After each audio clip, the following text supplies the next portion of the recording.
Brace yourself. It's that time again.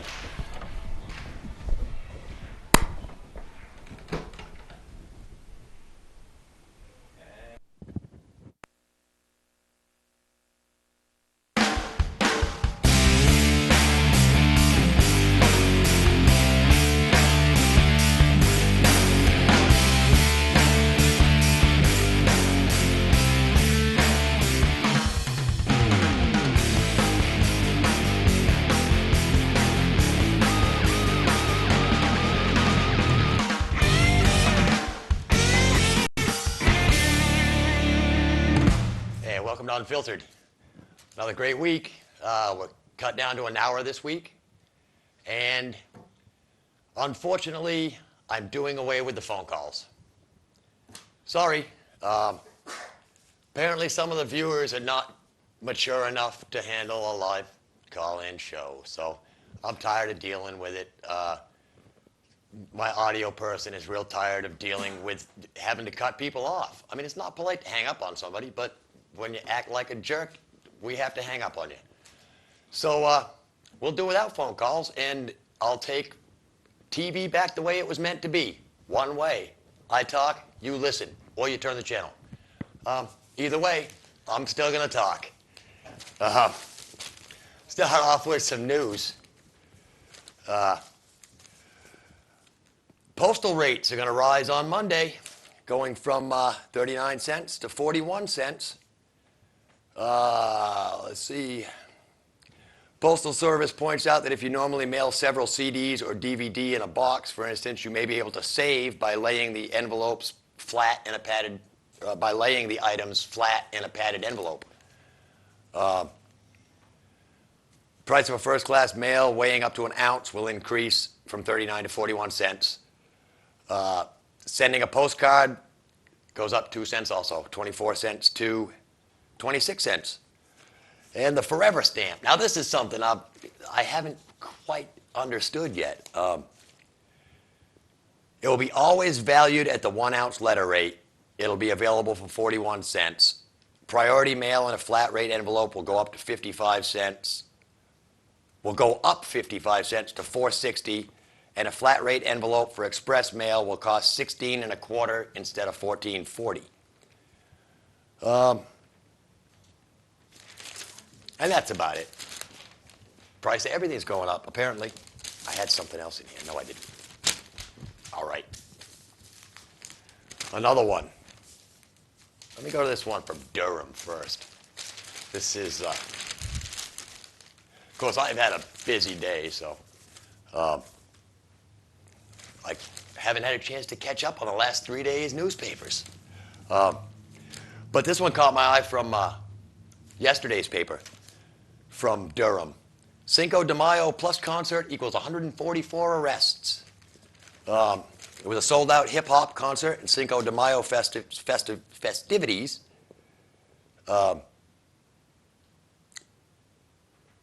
Coincided this weekend. Okay. A sold-out hip-hop concert and a Cinco de Mayo celebration coincided this weekend at University of New Hampshire to break arrest records in Durham. More records. And they're all bad, you know. Town, state, university police, and state liquor enforcement tallied 144 arrests between Thursday and Sundays. Police up there usually make 20 to 25 arrests on an average weekend. So the chief of police says, we haven't seen these types of arrest numbers for a couple of years. And they had additional staff on duty, but they were still taxed. The majority of arrests, 118, happened on Saturday, the night a sold-out Whittemore Center concert featured rapper Ludacris. So, and the number broke the town's record for most arrests in a single day, which was 89 in 2003 after riots broke out when UNH lost the national championship hockey game. And that was just a crazy night, riots in the streets and stuff. Was there anything else in this one? No, there wasn't. All right. No, there wasn't. All right. This one was in the strange news briefs. It says, station ordered to raise gas prices. From Merrill, Wisconsin. And it was a service station that offered discounted gas to senior citizens and people supporting youth sports. And they were ordered by the state to raise their gas prices. They've been offering senior citizens a 2-cent per gallon discount, and discount cards let sports boosters pay 3 cents less a gallon. But the State Agriculture and Trade Commission said that they have to raise the prices. I mean, if a guy wants to sell gas and take a loss, I mean, that should be up to the station owner, what he sells his gas for. I mean, I don't know. But again, it's the state butting in, saying you have to raise your gas prices. Or maybe other stations could lower theirs. Competition, you know? The way it should be anyway. That's the way it was set up to be? It was set up to be something. Here's a little health news from yesterday's paper. This is chill out, you just might live longer. And the article talks about a new research suggests it's possible to worry yourself to an early grave. I mean, if you spend all your time uptight, you're going to die sooner. I mean, relax, take things easy. I mean, enjoy your time. Investigators at Purdue University tracked 1,663 men, middle-aged and older, over a 12-year period starting in 1988, regularly testing the subject's neuroticism on a standard personality inventory. They found that men who scored above the 50th percentile in neuroticism and whose neuroticism grew worse by 20 percentile points over the years were 40% more likely to die during the study period. Hold on. All these numbers are just driving me nuts, so I'm going to stop reading that one. Too many numbers. 20% plus 30% and 40% is, you worry, you die. So lighten up, laugh a little bit. Laughing actually will make you live longer. If you laugh once a day, you'll live 10 years longer. Oh, no. I try to make Jane laugh every day. Oh, no. Yeah, she'll outlive you, bud. She'll outlive cockroaches. She's sick tonight. She's not even here, so she can't defend herself. This is the perfect time to pick on her. That should be nice. But then she's my ex. So this is the briefs, yesterday's paper. The entertainment briefs. Actor Tom Sizemore was on probation for a drug rap, was arrested Tuesday for investigation of possessing methamphetamine as he sat in a car outside a Bakersfield hotel. And he was with another officer. He was with another guy that was on parole, and they found he was carrying a narcotic smoking pipe. And the officers learned that he and Sizemore were together and saw Sizemore sitting in a 2004 Mustang in the hotel parking lot. And the cops said he displayed symptoms of being under the influence. So he was, Tom Sizemore was convicted of methamphetamine possession in October 2004. And his probation was revoked the next year after he acknowledged using a prosthetic device to fake a drug test and failing to be checked for drugs every 3 days. The old clean urine in the squeeze tube, yeah. That's right. Yeah. I heard, yeah. They do it. God, I thought there was something else I had in here. No, there's not. Something about cock and brownies. There's not. This is pretty nice. Brownie? Oh, yeah, there was. I wish I could find that. The story about the cop that was arrested because he confiscated some weed off some people and then admitted that him and his wife made brownies with it. So yeah, he's in some deep crap, I would imagine. I don't know. How would you admit it? There was a comedian, that reminds me, I saw a comedian, I can't remember what his name, it was Michael something, I thought. And he was a former cop. And one of the jokes he made was that after he got off the police department, he quit smoking pot because he never realized how expensive it was. Yeah, it's up there. Only in America. All right. This is something Bruce gave me. He got on the internet. Buddy of his sent him. It's a little known fact that a lot of people might not know. And a lot of people have probably heard about Roswell, Mhm, the big Mexico. UFO. A lot of people said the government was covering stuff up. Didn't we drive across that? But on July 8th, 1947, witnesses claimed that an unidentified object with 5 aliens aboard crashed onto a sheep and cattle ranch just outside Roswell, New Mexico. And it's a well-known incident, and people have said it's been covered up for years. What people don't know and may not realize is that in the month of March 1948, count them, 9 months after the historic day of the crash, George Bush, Dick Cheney, Donald Rumsfeld, Bill O'Reilly, Rush Limbaugh, Condoleezza Rice, and Dan Quayle were all born. See what happens when aliens breed with sheep? It's a good one. Yeah, kind of makes you think, doesn't it? Daddy. Daddy. What do I want to do now? I got home at like 3:30 this morning, and because I was working, and Where? my mom had got up, and she was telling me that she had caught just the tail end of Tracy's show last night, Choices, Mm-hmm. and she said something's going on at the studio.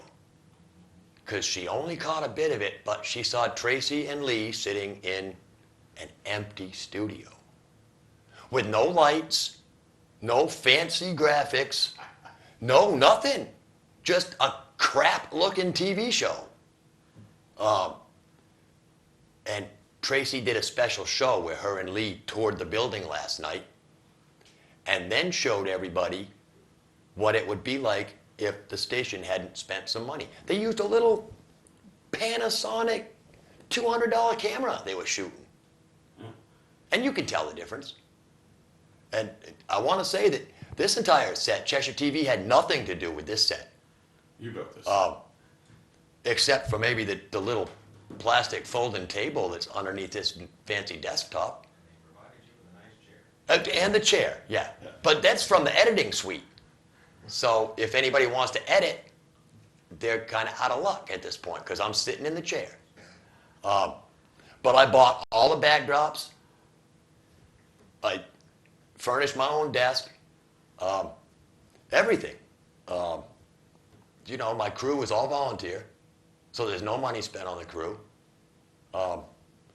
So you know, we're pretty much on our own here. The only thing is we've got people standing behind this beautiful equipment that Lee's purchased. And, you know, I had read the articles in the Sentinel last week. And to be honest, they kind of made me mad. Mm-hmm. Because it's not Lee's fault. I don't believe it's the board's fault. I'm blaming everything on the community. And the fact that people will sit home and they'll watch hours and hours and hours of Channel 8 and complain about the 37 cents that comes out of their cable bill. Oh, I gotta pay an extra 30 cents. You know? Pay your extra 30 cents and bring $100 down. You know? My God. And that's whose fault it is. It's the communities, it's the businesses. And this is a challenge to any business in town. Bring a damn check down here and support this station. Do something good for the town. You know? I don't know. It just burns me up. Because this is a great asset to the town of Keene. And anybody can use it. And anybody can use it. You know, if you want to make a TV show, if you've got something to say. I mean, I get on here and say what I feel. I believe that I'm honest with the viewers. You know, I tell it like it is. I'm not going to sugarcoat anything. I'm not going to politically correct anything. You know, because that's all crap. You know, words are words, and I've said it 100 times.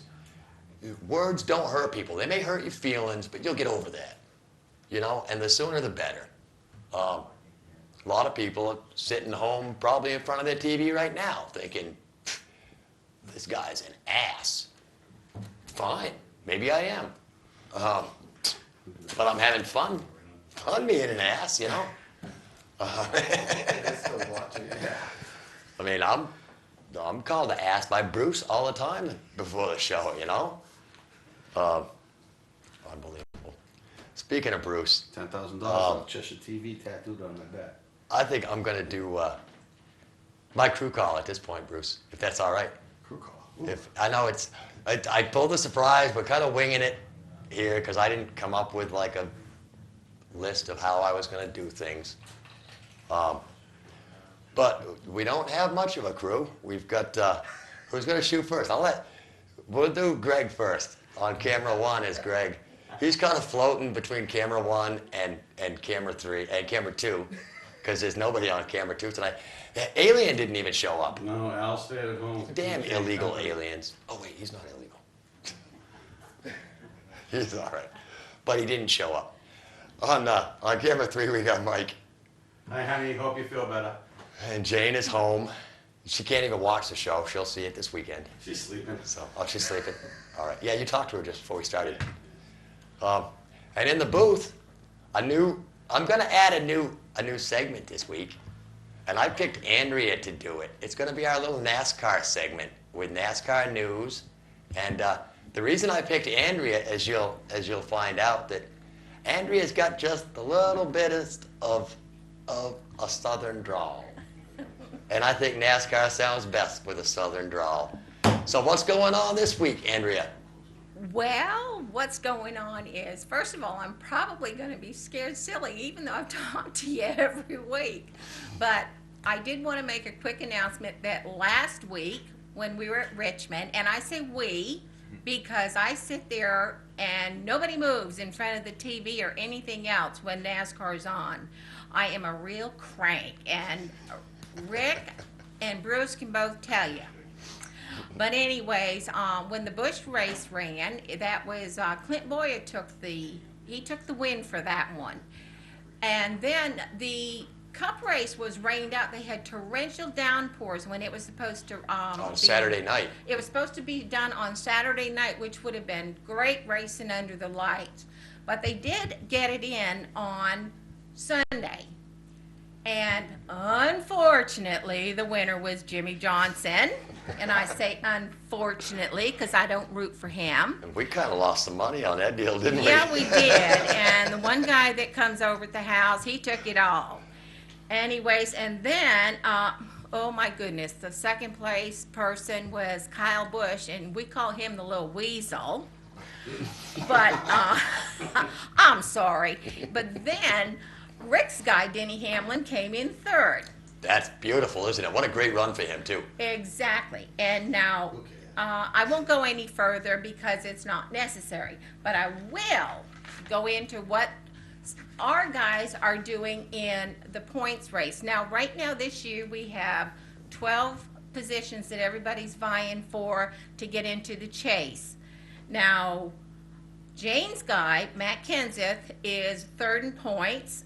Rick's guy, Denny Hamlin, is running fourth, and that's really awesome because this is only his second year. He had a great year last year, too. He had an awesome year. Mike's guy, Jeff Burton, is running third. And let's see, and Greg's guy, Tony Stewart, running seventh. Bruce's is the last place guy in the chase with Dale Earnhardt Jr., and I'm dragging up the rear with Martin Truex Jr. It's like, oh, well. And he's like in 20th, right? He's in 20th. Yeah. I didn't want to say that. Well, he can get up there. Yeah, he has plenty of room to move.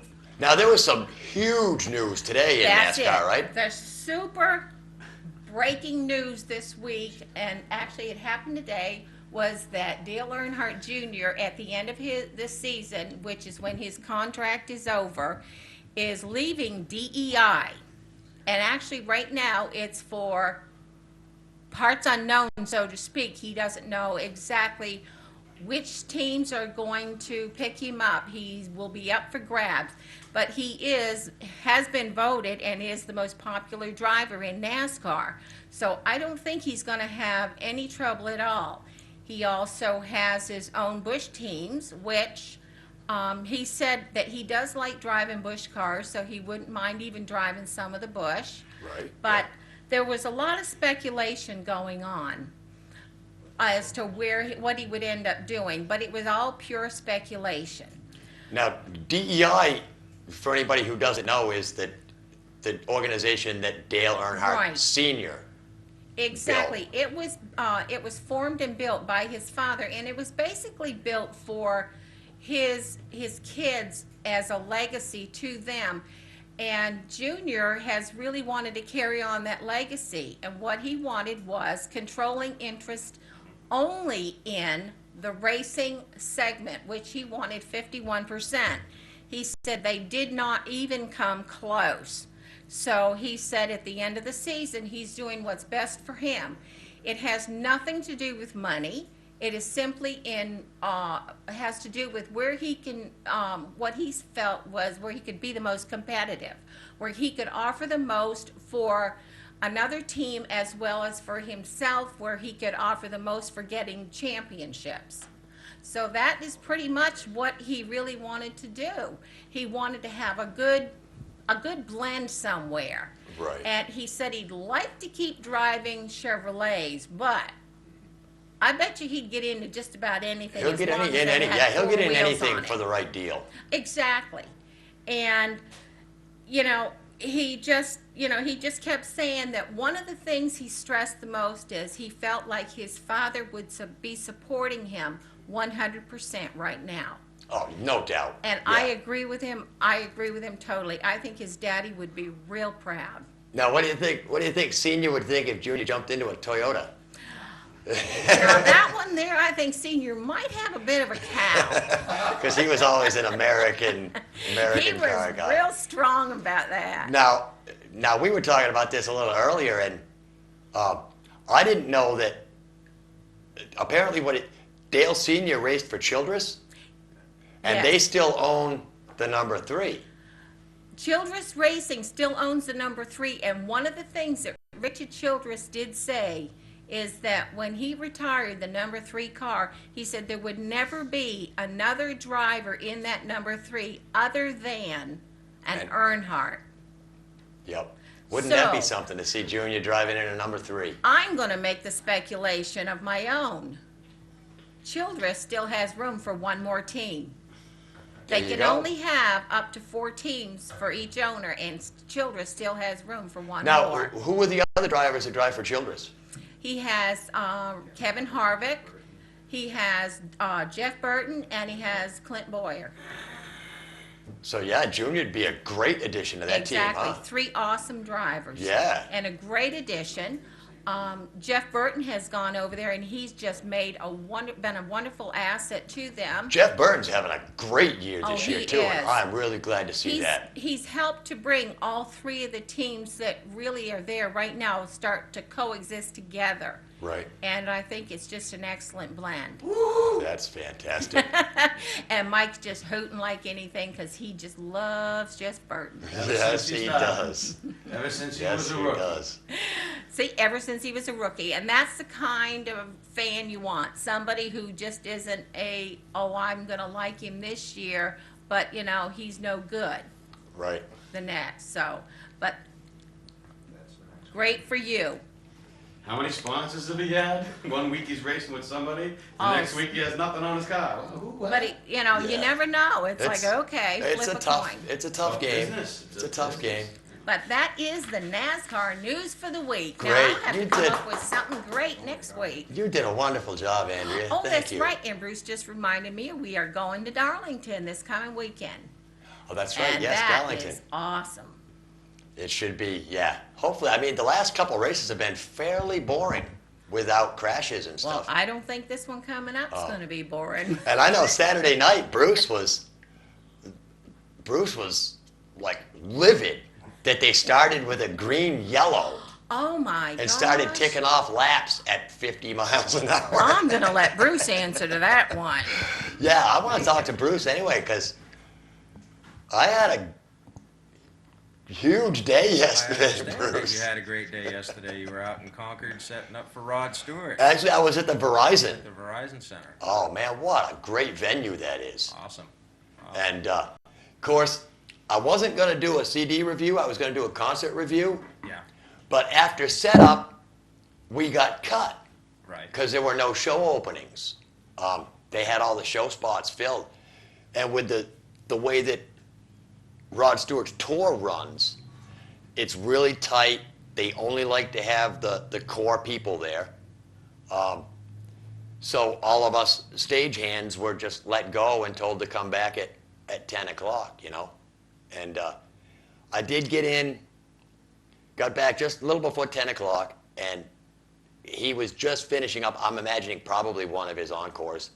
And I heard him singing Who'll Stop the Rain, the old CCR tune. And then I heard him sing Forever Young. And that was what he ended with, I believe, was Forever Young.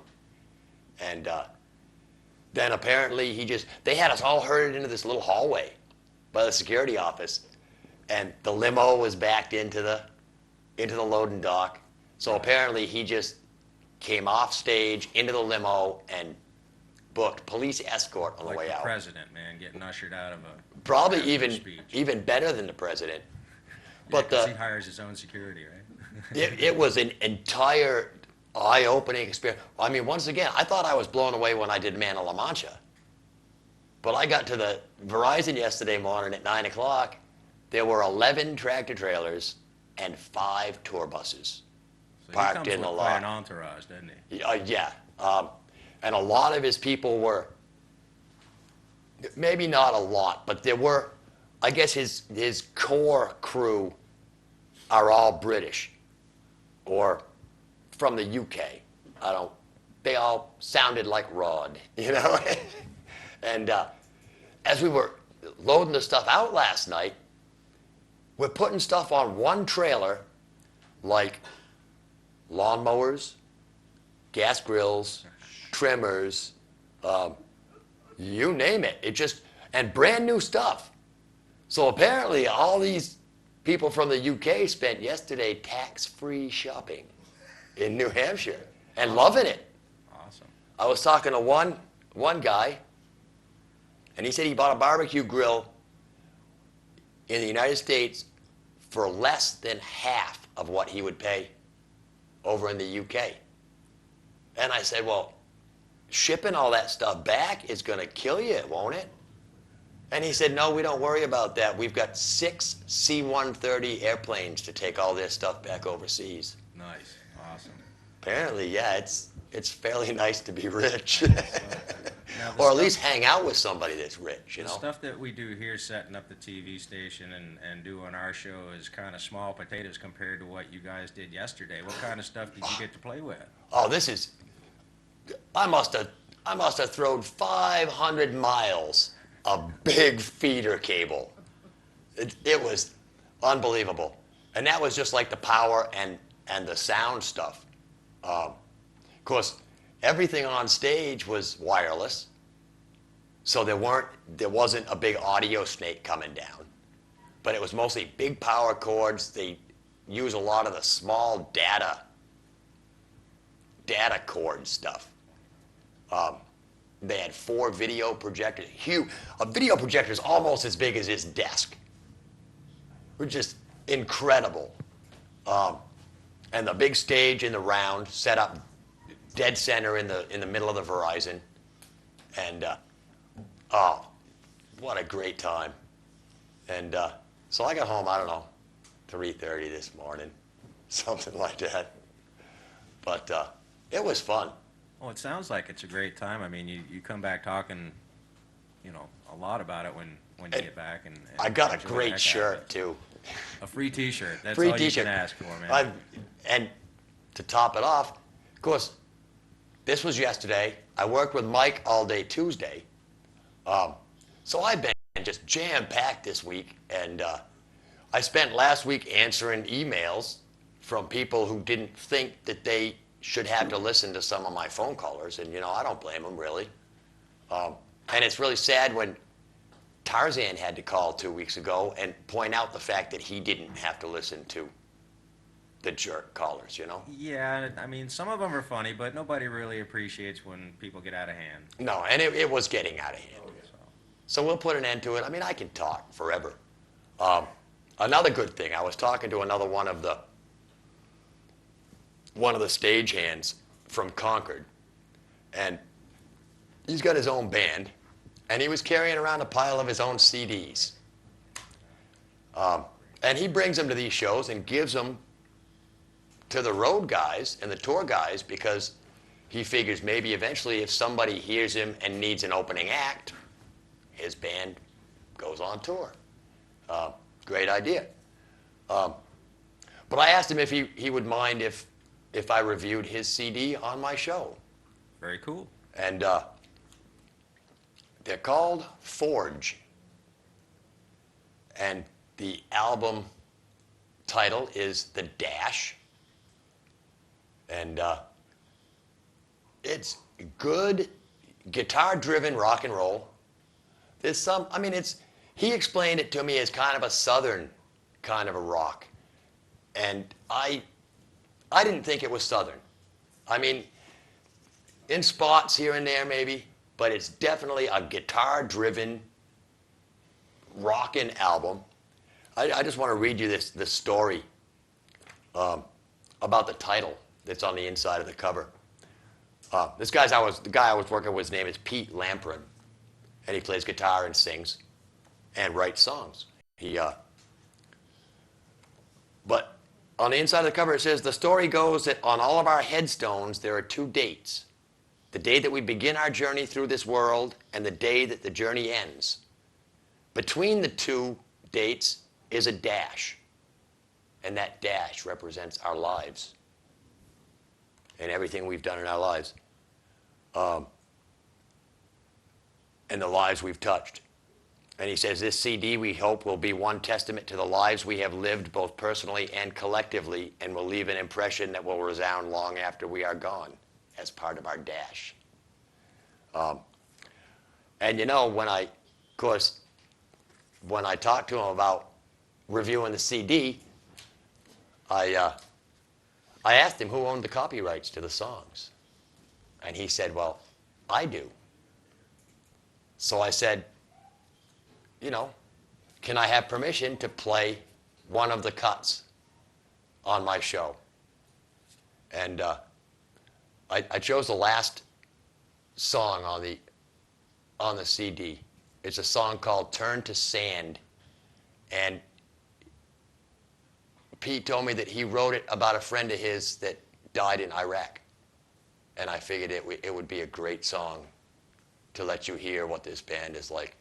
So if we can have that audio. It's 5 minutes long, so I'm just going to sit here and enjoy it and let the crew enjoy it. So sit back and enjoy. This is Forge.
just tears in the eye. You never finished, or you never tried. In your world of courage, you vowed to defend. In a madman's oasis, to the aid of our friends. Yeah. So we hold on to every bit of comfort now. As another child of Lady Liberty goes down. Well, they go down.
Take all the reasons, write your own rhyme. But you can't take back seasons, you can't take back time. In memory lingers a bittersweet friend, when winds blow your thoughts to uncertain ends. So we hold on to every bit of comfort now. As another child of Lady Liberty goes down. Well, they go down.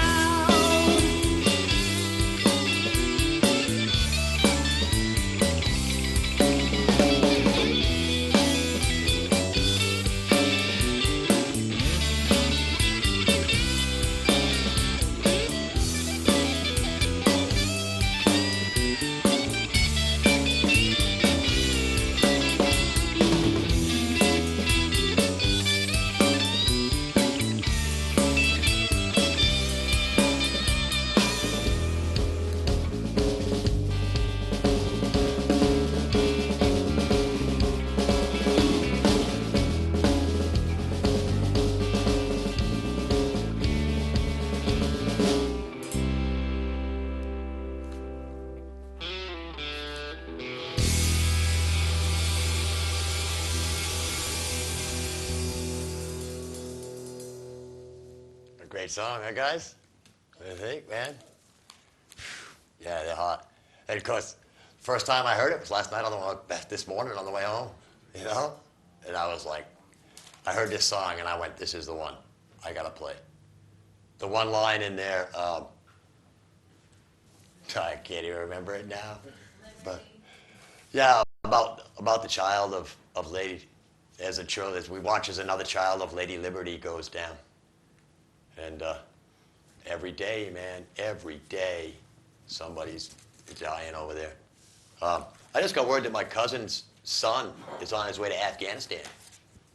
And I don't know. I guess out of the two places, you don't hear about a lot of people dying in Afghanistan. So that's probably the safer of the two fronts, maybe. All right, what am I going to do now? I'm going to do my birthdays. Today's birthdays. Sports announcer Pat Summerall is 77. Singer Henry Fambro from the Spinners is 69. Announcer Gary Owens, the old laugh-in announcer, is 68. Singer Donovan and singer Dave Mason are both 61. Singer Ron Banks of the Dramatics is 56. Bono is 47 today. Happy birthday, Bono. I thought he was older than that. Model Linda Evangelista is 42. Bassist Chris Novoselic, the bassist for Nirvana, is 42. Rapper Young MC is 40. Actor Kenan Thompson is 29. And actor Eric Palladino from ER is 39. So, happy birthday to all them people. We'll slide into the 70s. Because it was happy in the 70s, wasn't it? Yeah. This is from Talladega. It falls right back onto our NASCAR thing, because back in 1977, actually it was last week. I didn't get to do a 70s thing last week, so I kind of took the 2 weeks and brought us up to date in May. But at the Talladega race in 1977, Darrell Waltrip won the Winston 500. Oh. And that was when they were still, cigarette companies were still sponsoring races. Now it was, what was this latest one? It was Crown Royal sponsored it, right? Yeah, I think Crown Royal sponsored it. Yeah. All right. We're going to go, I did a story a couple weeks ago. It was the weekend of the big Seabrook demonstration in 1977, and a bunch of people from Cheshire County went over. Well, this, from early May 77, 1,400 protesters held in armories. And it says it's costing the state of New Hampshire about $35,000 a day to house and feed and care for these anti-nuclear demonstrators. $35,000 a day. And they kept them in, you know. But it says all but a handful of the 1,414 people at the plant were arrested. And they were, all but a handful refused to post bail and were held. It's the old, you know, I'm not going to pay bail because you can keep me and you're not going to take my, you know. It's the whole let's get our point across. And it says 1,200 demonstrators in court. 4 judges process arrested occupiers. And they'd been working around the clock. Imagine that, a judge working 3rd shift. You'd never see that these days. But that was a big thing, you know. Back then, it was just way too wild. And I pulled a rundown on the Cheshire County protesters, and I've got to tell you,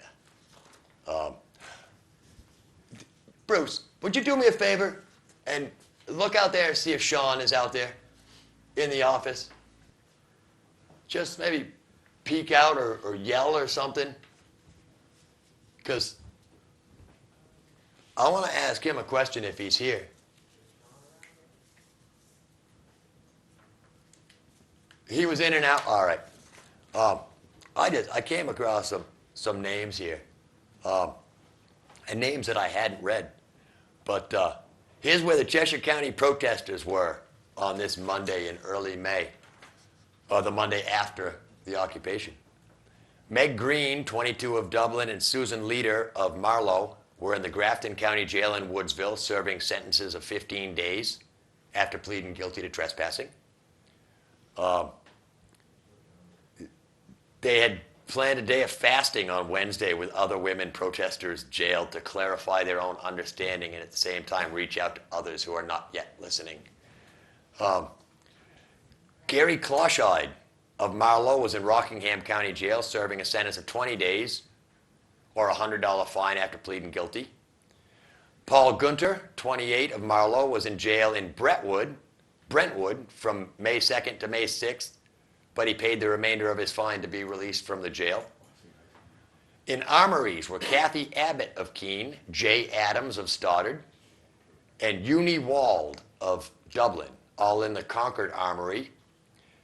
Jay Markarian of Marlborough and George Islin of Marlborough. Now that name caught my eye because Toby Islin is one of the Free Minds TV people. And I was wondering if George was his father. maybe. I mean, like father like son, brought the kid up to learn how to protest and instilled some good things into him, apparently, about trying to change the system. He was in the Manchester Armory. Jay Island from Nelson had been in the Dover Armory, but was scheduled to face trial today. Nan Justice was released after paying $100 bail. David Subka of Greenfield and Court Richardson of Peterborough had paid bail and left the Concord Armory. And those released on May 2nd, most on personal recognizance, were Terry Clark of Keene, Alan Mason of Keene, Beth Papatonis of Keene, and Tammy Adams, 14, of Stoddard. So yeah, it was a big thing. And when they got arrested, they did the whole nonviolent, drag us away, and the cops dragged them away, and they threw them and said, "We'll let you out if you pay your bail." And they just flat out, "No, we're not going to pay our bail. We'll sit here and let you support us." $35,000 a day worth. Damn. See that? And if the state had just said, "Get out of here," we'd have probably $70,000 anyway if they kicked him out 2 days earlier. Man. Here's one. This is funny. Because this happened to be out of May 10th's paper. Exactly 30 years ago today. And let me tell you, today was one of the most beautiful days we've had so far. It actually almost seemed a little bit hot and muggy. Almost to the point of being uncomfortable. Until I read this and found that on this day in 1977, 8 inches of snow dropped on the southern part of the region. They said Keene just got rain, but Jaffrey, Rindge, Fitzwilliam, Troy, and Peterborough had to clear as much as 8 inches of snow. So, yeah, May 10th is not too late. All right. I'll figure it out, bud. This one I kind of like, because maybe we could start using this in these days of rising gas prices. That reminds me, I forgot to bring my card, but on May 15th is National Don't Buy Gas Day. So, don't buy gas on that day. Maybe we'll drive the prices down, probably not. But 1977 from New Haven, Connecticut, Senator Lowell Weicker, a Republican from Connecticut, Friday proposed meeting the energy crisis by closing down gas stations from 5 p.m. Saturday until 5 a.m. Monday. No gas on Sundays. He said his Sunday embargo plan, unlike President Carter's proposed gasoline tax, will impact on all Americans rather than just the poorest. Taxes won't stop unnecessary driving. No gas will. Good point. Yeah. So, commercial vehicles, farm, and emergency equipment were exempt, of course. But yeah, you close the gas stations 1 day a week and don't sell any gas. And those oil companies will be begging us to take their fuel. Wow, man, the time's flying by. I haven't even got to Blake Blasto Says yet. I won't do that one. That story was just about neighborhoods forming neighborhood watch committees. And the fact that, maybe it's good to be a nosy neighbor and to watch out for each other.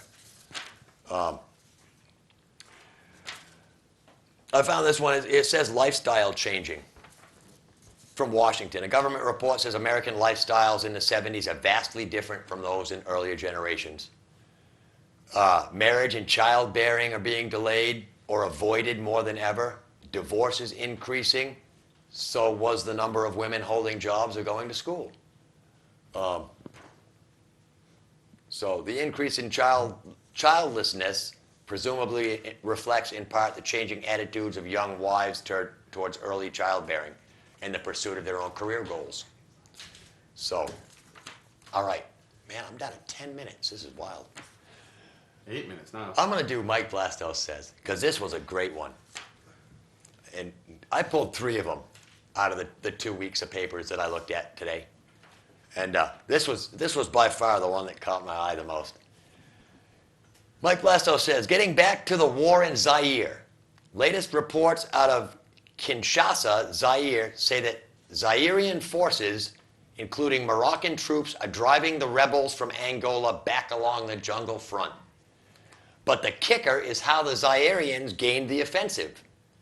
They reportedly airlifted about 300 pygmies, along with their bows and arrows with small gourds of poison hanging on their belts, on DC-8 planes to the scene of the action. Now, I don't pretend to be an international lawyer, but it would seem to me that such action would be against the Geneva Treaty. It's okay to use ground-to-air missiles and tactical nuclear weapons, but poison-tipped arrows is going too far. Where's the UN? I want an investigation right now.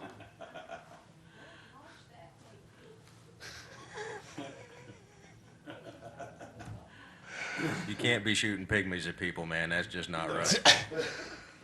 Mr. Blastos was right on top of his game with this one, I think. I mean, he could probably turn this into like a stand-up comedy bit or something, you know? And down at the very bottom, he's got a little asterisk. And it says, ergophobia from last Friday's column is an unusual fear of work. A lot of kids suffer from that these days. Most kids suffer from that. All right. 2 minutes. I've got, that's not 2 minutes. All right, 2 2. I'm going to do a new segment I'm going to start doing. What's that? I'm trying to segment my show down and divide it up, make it a little bit more informative and more special. So I'm going to do a what's happening this weekend. Actually, I'm going to go a little bit further than just this weekend with the Verizon Center, because I've got the Verizon Center scheduled for the next couple of months. And some of the upcoming shows, Andre Rieu, I think I said it right. I believe he's a cellist or a violinist with a huge orchestra. Monday night, the 14th. On Tuesday, the 15th, 4, I assume they're rock bands. I've never heard of them before. 3 Days Grace, Breaking Benjamin, Puddle of Mud, I heard of all of them. and Red. Rock, yeah. Hard rock. Hard rock? All hard rock, yeah. Cool. They're playing on the 15th, Oh, pretty Tuesday good. night the 15th. I like Puddle of Mud. Coming in June, you'll want to get your tickets early for this. 3 days in June, Tuesday, Wednesday, and Thursday, 26th, 27th, and 28th of June. Cirque du Soleil, live. And let me tell you, that is, I've only seen it on TV, but that's got to be an incredible live show. I'm hoping to work that one. 1st of July, Martina McBride coming to the Verizon. Yeah. The 18th of July, John Mayer Oh, I like John. coming to the Verizon. He's really good. And the 27th of July, Josh Groban is going to be at the Verizon. So, yeah. And of course, Rod Stewart last night. And I bet it was good. Hi, Sean. Hi, Rick. Hey, can I ask you a question? No, Real quick? no, No. Come on, you know Toby pretty good, right? no. Come on. Do you know, is George Toby's dad? I think so. George Islin? He was one of the Chester County protesters back at Seabrook in '77. Nice. Yeah, man. I'd like to be on TV, I huh? don't know what he was looking for, but See it snow? in here, poking around for something. All right, let's see. We're going to keep going. Go ahead. I'm going underneath this fan. Friday, May 11th is comedian Bob Marley at the Colonial Theater, which is this Friday. Not not Bob Marley the singer. Everybody says, "Oh, Bob Marley are you gonna see Bob Marley? Oh, he's great." It's like it's not the same Bob Marley. This guy's a white comedian, not a black reggae artist. And he ain't No dead. dreadlocks. And He's got not really dead. like And he's not dead. got. Bob Marley's dead. Somebody said that he's very good, though. That this guy is very good. Saturday, May 12th, at the Colonial, the Doo-Wop Hall of Fame. And for any of you old 50s music lovers, 50s and 60s, the Doo-Wop Hall of Fame. The Del Vikings, the Flamingos, and Bobby Lewis, and the Buddy Holly Forever star Brian Best, and Harvey Robbins' Royalty of Rock and Roll All-Stars. So that should be a really good show. And Sunday, May 13th, is the Keene Chamber Orchestra. So, at the movies. What's at the movies this week? Key Cinemas is Key Cinemas is showing The Invisible. Next, Spider-Man 3. And I haven't seen that, but I've heard it's very good. Something called Lucky You. A movie called Georgia Rule. And the one that I've been waiting for, Delta Farce. With Larry the Cable Guy and Bill Engvall. And the commercials I've seen on TV, it looks like a great, fantastic thing. I found it, Craig. The cop with the brownies. Yeah. It was on the back of my stuff. Anyway. So, that was it. Next week I'm going to add another segment. I hope I'm going to shorten and tighten some things up. But I'm going to add a segment where I talk about some of the local places to go and hang out and do things. Picnic areas and whatnot. Campgrounds. Local stuff. Well, it's mostly local stuff. And I'll add on to my my What's Up. I hope to incorporate bars with live bands and announce what bands are playing at what bars and what entertainment is at what bars. Because that's interesting. And anything going on. I'll see if I can't maybe wrangle up a thing. My God, 10. Well, thank my sponsors, Mom's Tattoo and Gemini Screen Print. Till next week. Peace.